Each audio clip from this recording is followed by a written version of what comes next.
You clock in early and leave late. You volunteer for overtime when everyone else declines. You follow protocols to the letter. You sacrifice weekends, health, and personal time for the company, the mission, the belief that dedication pays off. You're the reliable one, the honest one, the one who takes pride in excellence. Yet you watch others, people who take shortcuts, who network more than they produce, who play politics instead of grinding, climb past you into the life you've been chasing. And you wonder, where did I go wrong? But what if that's not the right question? What if the question should be, what story have I been sold? Since childhood, we absorb the narrative that effort equals reward, that the universe operates on some cosmic fairness principle. Work hard enough, long enough, and eventually the system recognizes your worth and compensates accordingly. But what if this equation is fundamentally flawed? What if it was designed to fail you from the beginning? Friedrich Nietzsche, the philosopher who dismantled comfortable illusions and revealed the brutal mechanics behind human systems, argued that what we call moral labor, work celebrated for its sacrifice, compliance, and selflessness, isn't virtuous. It's a form of psychological imprisonment, a control mechanism designed not to elevate you but to keep you manageable. Here's the uncomfortable reality. In a world where influence shapes outcomes, morality becomes a tool to manage those who lack power. You've been conditioned to believe that virtue is self-rewarding, that keeping your head down and playing by the rules guarantees eventual fairness. But fairness is a myth. Reality is competitive. Reality is strategic. And the system you serve doesn't reward goodness, it rewards leverage. Not the value you produce, but the value you control. If this truth is hitting you like a wake-up call, then you're ready for the kind of content that doesn't just entertain, it transforms how you see the world. Hit that subscribe button and smash the like if you want more philosophy that cuts through the lies we've been sold. Because here at Psyphoria Zone, we don't just talk about these hidden systems.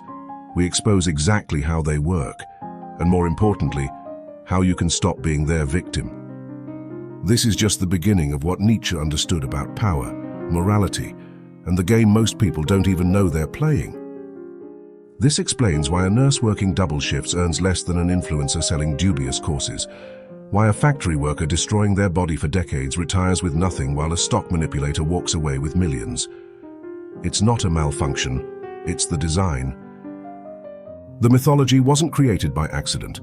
It was engineered for people exactly like you. To maintain compliance, to sustain productivity, to prevent you from asking the dangerous questions, who benefits from my devotion? Who profits from my exhaustion? Why does society celebrate hard work while rewarding something entirely different? Nietzsche didn't advocate for laziness or selfishness. He challenged the assumption that compliant labor is inherently noble, that suffering without compensation is somehow sacred, that virtue means surrendering agency. He called this mindset slave morality, a worldview born from powerlessness, not strength, from fear rather than confidence. If you feel trapped despite following every rule, you're not losing your mind. You're awakening. You're recognizing that the world isn't broken. It's operating exactly as intended. Those who rise aren't necessarily the most talented or generous. They're the ones who understand power dynamics, how to navigate them, how to acquire influence, and how to separate their self-worth from institutional approval. So consider this. What if working harder isn't the solution? What if believing in moral labor isn't your salvation but your prison? Because until you confront this deception, you'll keep grinding while others rewrite the rules. Let's examine the contradiction hiding in plain sight. If hard work creates success, why do the hardest workers in society often barely survive? Consider the construction crews who start before dawn and work until their bodies break down.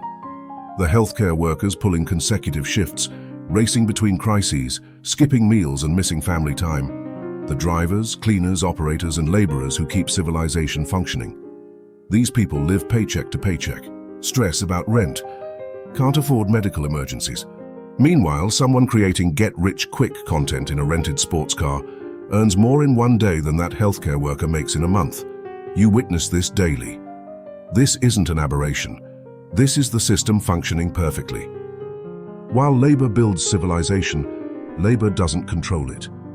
The highest earners, executives, fund managers, politicians, thought leaders aren't the ones sweating in extreme conditions or pushing physical limits. They operate in entirely different spheres. The sphere of leverage, perception, ownership. They don't just work, they position themselves. They influence outcomes, they control assets. Let's be direct. We've constructed a world where value isn't distributed based on effort, but based on power. A world where controlling capital, relationships, and narratives pays exponentially more than creating anything tangible. This architecture is intentional. Physical labor, regardless of its integrity, can be replaced, automated, outsourced, devalued. But control over resources, people, narratives, scales infinitely. A nurse can only help one patient at a time. An investor can move billions with a click. The system rewards scale. Here's where the moral labor lie becomes particularly cruel. We've been programmed to believe that suffering equals nobility, that endurance equals honor, that those who serve silently and sacrifice without complaint are society's moral foundation. And they are. But morality doesn't generate wealth. Recognition doesn't build power. Sacrifice doesn't automatically translate into influence. While the working class is told to stay humble and grateful, the elite learn strategy, law, manipulation, capital acquisition. They're taught not to serve but to manage, not to endure but to dominate. They master the rules, then learn to rewrite them. So ask yourself, if moral labor is so essential, why doesn't it come with authority? Why are the most crucial workers also the most replaceable? Why does society preach work ethic while funneling rewards elsewhere? Nietzsche would argue it's because the moral framework itself was designed by the powerful, not to liberate the masses, but to pacify them. It teaches compliance, not sovereignty, self-sacrifice, not self-assertion. It glorifies submission, then punishes those who question the hierarchy. The lie persists because it serves those in control. It keeps people striving, hoping, working for rewards that never materialize. The promise of someday is the most effective chain ever forged. The question becomes clear.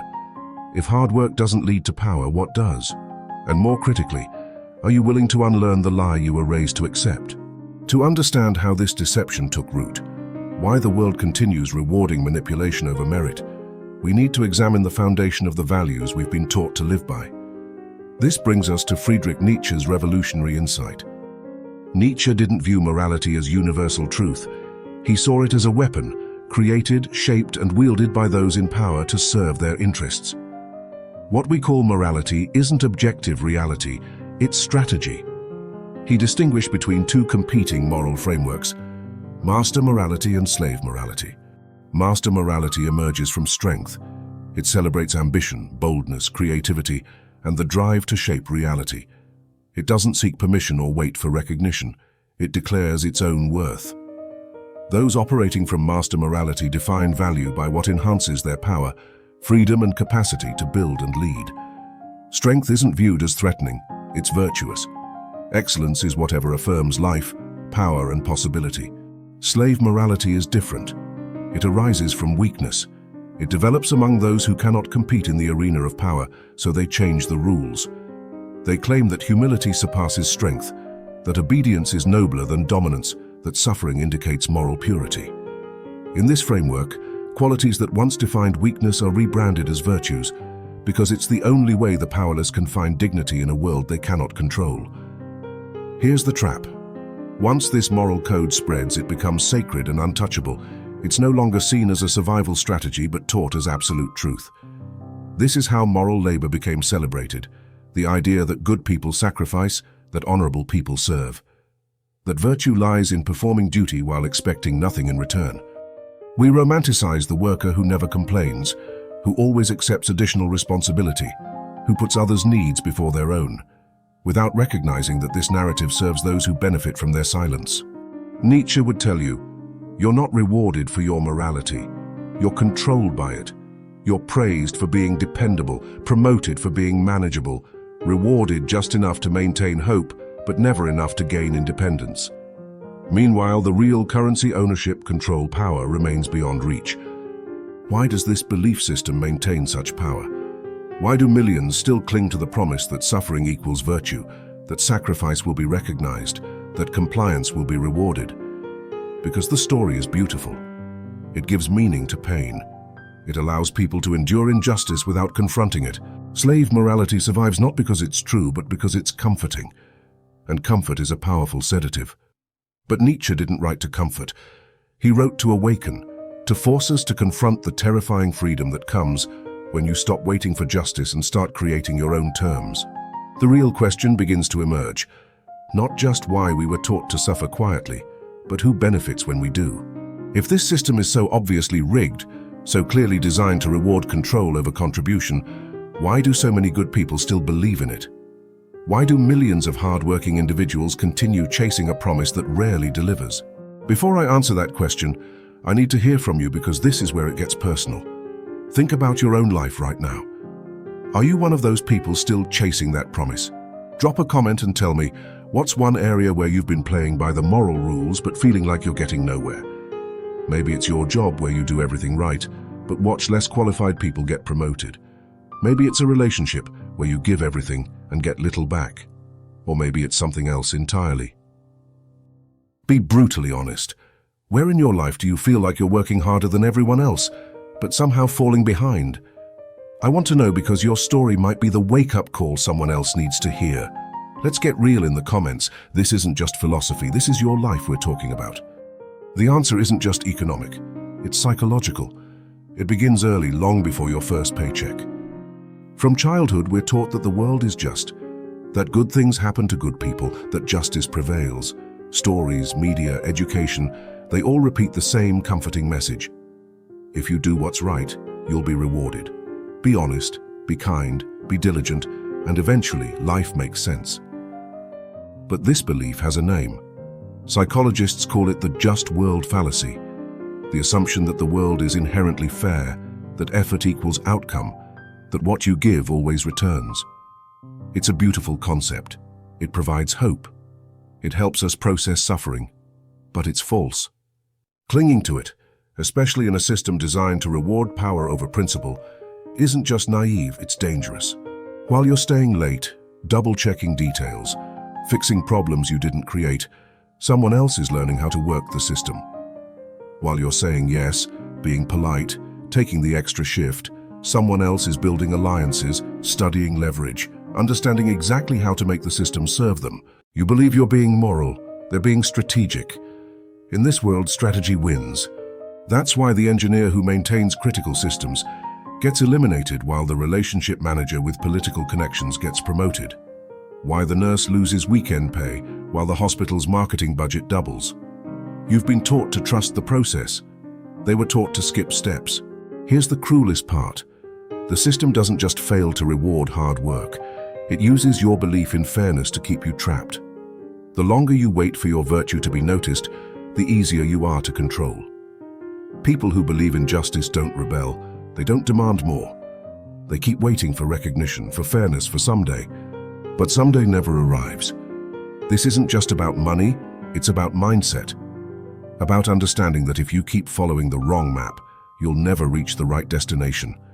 The rules you learned were designed to produce good workers, not powerful people. Because those who taught them to you understood the game, they just needed someone else to keep playing it. So if the world isn't fair, if virtue doesn't lead to victory, what does? How do you advance without becoming ruthless? How do you move forward without losing your soul? The answer isn't to abandon morality, it's to stop worshipping it. To stop treating sacrifice like strategy. To realize that good intentions aren't a plan.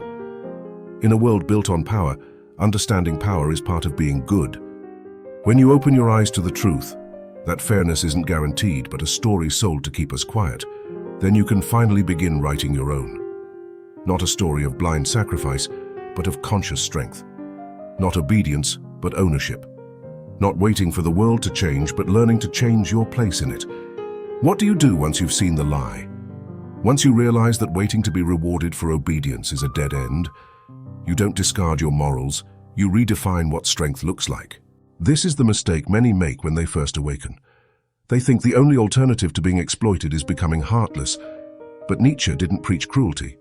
He wasn't telling you to abandon integrity. He was telling you to stop confusing submission with virtue. His solution wasn't to destroy morality, but to overcome the morality of weakness. to become someone who doesn't just follow rules, but creates new ones. Someone who doesn't need permission to live with purpose.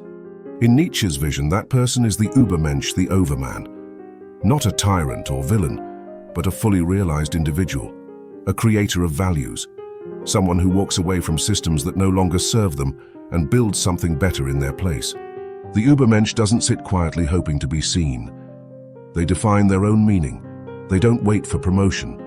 They create impact on their terms. They understand the system but aren't enslaved by it. They know when to play the game and when to change the board. They understand that power isn't evil. It's necessary. Not power over others, but power over yourself, your direction, your destiny. You've seen these people in real life. The entrepreneur who left a secure position to build something bold. The investor who transformed rejection into innovation. The creator who stopped asking for permission and started taking risks. Consider Elon Musk, fired from a company he helped create, dismissed by others as reckless, until he built an empire on vision, conviction, and refusing to be ruled by fear. What separates these individuals isn't just talent or luck, it's mindset. They didn't wait for the system to validate them. They stopped asking, when will they see my worth? And started asking, why am I giving them that power in the first place? That shift from waiting to creating, from submitting to owning, that's the path Nietzsche pointed toward. That's what it means to step out of the cage of moral labor. But here's the hard truth.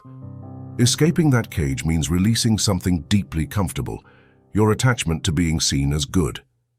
It means being willing to disappoint people who benefit from your silence. It means being willing to stand alone while you build a new foundation. That requires more than confidence, it demands courage.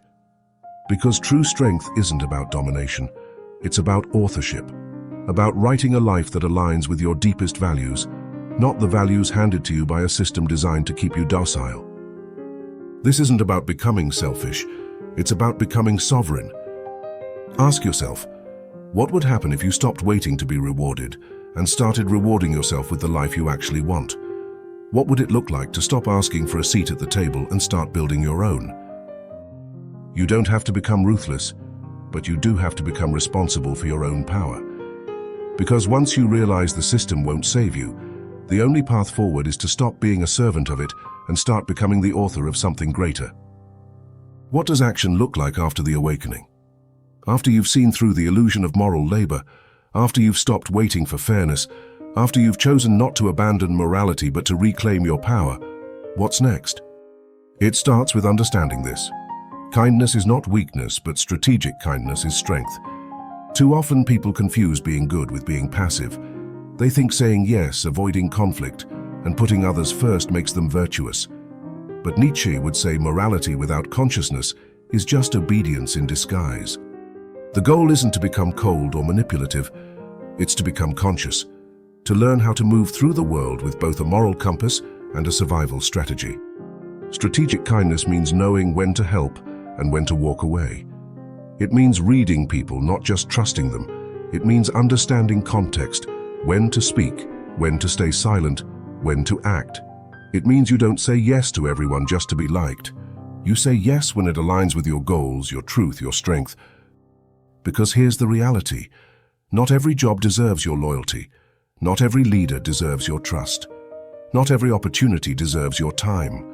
You must become the kind of person who knows when to walk away, who has the strength to leave when a situation no longer serves you. Leaving is not failure. Sometimes it's the beginning of freedom. This is where power enters, not as something you take from others, but something you claim for yourself. Power to create. Power to say no. Power to build systems where you're not just earning, but owning. Where your energy doesn't just fuel someone else's machine, but fuels a mission that reflects your values. That might mean starting your own business or building additional income streams, or learning how influence operates, not to deceive, but to defend your vision. It might mean learning negotiation, setting boundaries, saying, I won't do this anymore, and meaning it. These aren't betrayals of your morals, they're expressions of your maturity. Because the truth is, if you don't learn how to play the power game, you will always be a pawn in it. But if you do learn, you don't have to lose your soul in the process. The key is using power as a tool, not a trophy. Let your ethics guide your direction, but let strategy carry your decisions. If these insights about power, strategy, and breaking free from moral slavery are resonating with you, smash that like button to help spread this message to people who need to hear it. And if you're not already part of our community of philosophical rebels, hit subscribe and ring that notification bell, because we're constantly diving deep into the ideas that society doesn't want you to understand. But here's what I really want to know. After everything we've explored today about Nietzsche's master versus slave morality, which category do you think most people around you fall into? Look at your workplace, your social circle, even your family. Who's operating from strength and who's trapped in the morality of weakness? Share your observations in the comments, but be thoughtful about it. We're not here to judge, we're here to understand.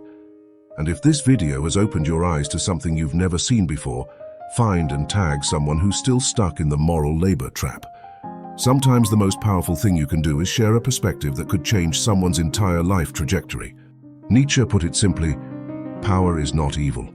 It's the will to become more. More than a servant, more than a cog, more than just the good employee. It's the will to become the author of your own worth.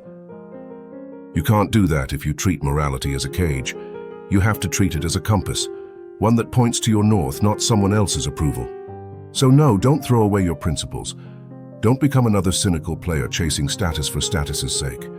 But do learn how the game is played. Do understand leverage. Do recognize when you're being used and when you're being seen. Because the future doesn't belong to the obedient. It belongs to the clear, the conscious, the ones who merge principle with power, empathy with edge. Not the ones who wait for the world to change, but the ones who learn to change the terms of their own existence. If you grew up believing that hard work is enough, that if you just keep your head down, stay loyal, and do things the right way, life will reward you, then it's time to wake up. Not because hard work is worthless, but because hard work without power, without strategy, without ownership will keep you stuck. The real individual doesn't just labor. They see the system for what it is. They study it, understand it, and when the rules no longer serve them, they write new ones. That's the difference between surviving and leading, between being a cog in someone else's machine and becoming the architect of your own future. So if you're tired of waiting, if you're done with the myth that sacrifice is enough, if you're ready to think deeper, act smarter, and live on your own terms, this is where transformation begins. Not with one dramatic change, but with one conscious decision at a time.